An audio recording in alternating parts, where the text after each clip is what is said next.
Kalau di ibu kota Jakarta, masyarakat mulai kesulitan mencari beras jenis premium terutama. Nah, bagaimana kondisinya di Indonesia bagian tengah? Kita akan menuju ke Makassar, Sulawesi Selatan bersama jurnalis Kompas TV, Gufron Lamataha. Gufron, selamat pagi. Apakah kalau di Makassar, beras juga langka dan harganya mahal? Selamat pagi Pak Skalis dan juga saudara. Betul sekali memang kalau kita berbicara soal kenaikan harga beras dan juga kelangkaan harga beras tidak terjadi saja di Jakarta namun juga terjadi di Makassar.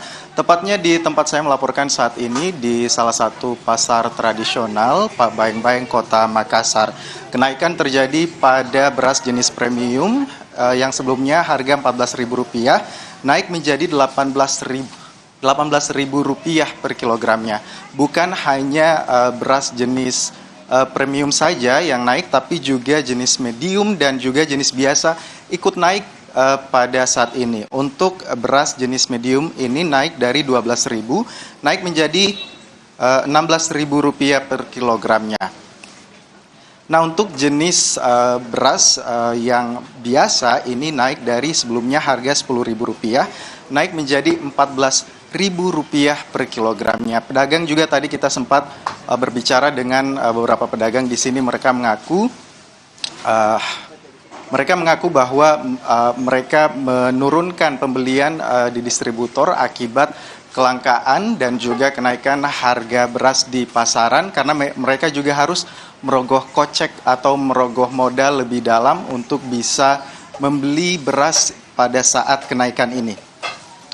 Sedangkan untuk berdasarkan data panel harga website di Badan Pangan Nasional atau Bappenas, harga rata-rata nasional untuk beras jenis premium ini adalah di Rp16.170 per kilogramnya berdasarkan data hari ini 13 Februari 2024. Nah, dibandingkan dengan Makassar ini naik kurang lebih Rp2.000 daripada dibandingkan dengan harga yang tertera pada website Bappenas per hari ini.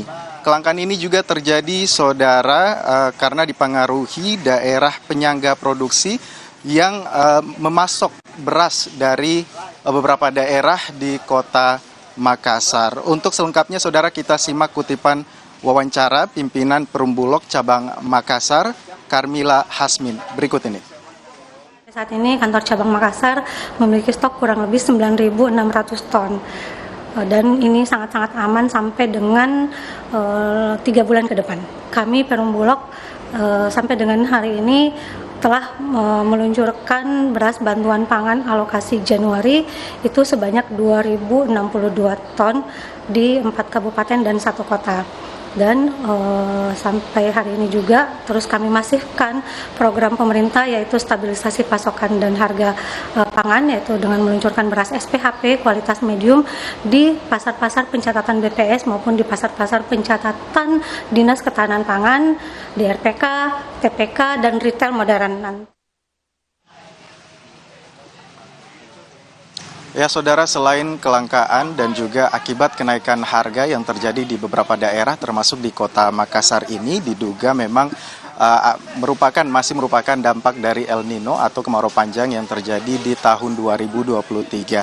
Akibatnya masa tanam untuk padi ini mundur dan juga diakibatkan untuk masa panen juga akan mundur seperti itu. Selain akibat El Nino, saudara, menurut Menteri BUMN Erick Thohir, kelangkaan dari beras dan juga kenaikan harga beras ini juga dipengaruhi oleh beberapa faktor. Yang pertama itu adalah harga pangan dunia memang yang saat ini sedang meningkat, dan juga yang kedua ialah kondisi geopolitik di dunia yang sekarang juga sedang memanas. Oleh karena itu, saudara, baik pemerintah pusat maupun juga pemerintah daerah melakukan berbagai upaya untuk bisa mengembalikan harga normal kembali di Indonesia, khususnya juga di Kota Makassar, Provinsi Sulawesi Selatan. Paskalis. TV Gufron Lamataha, terima kasih laporan Anda langsung dari Makassar, Sulawesi Selatan. Saudara, lalu apa yang harus dilakukan pemerintah untuk mengatasi kelangkaan beras yang terjadi hampir di seluruh wilayah Indonesia? Jangan kemana-mana, Kompas Bisnis akan segera kembali dengan diskusi bersama pengamat pertanian.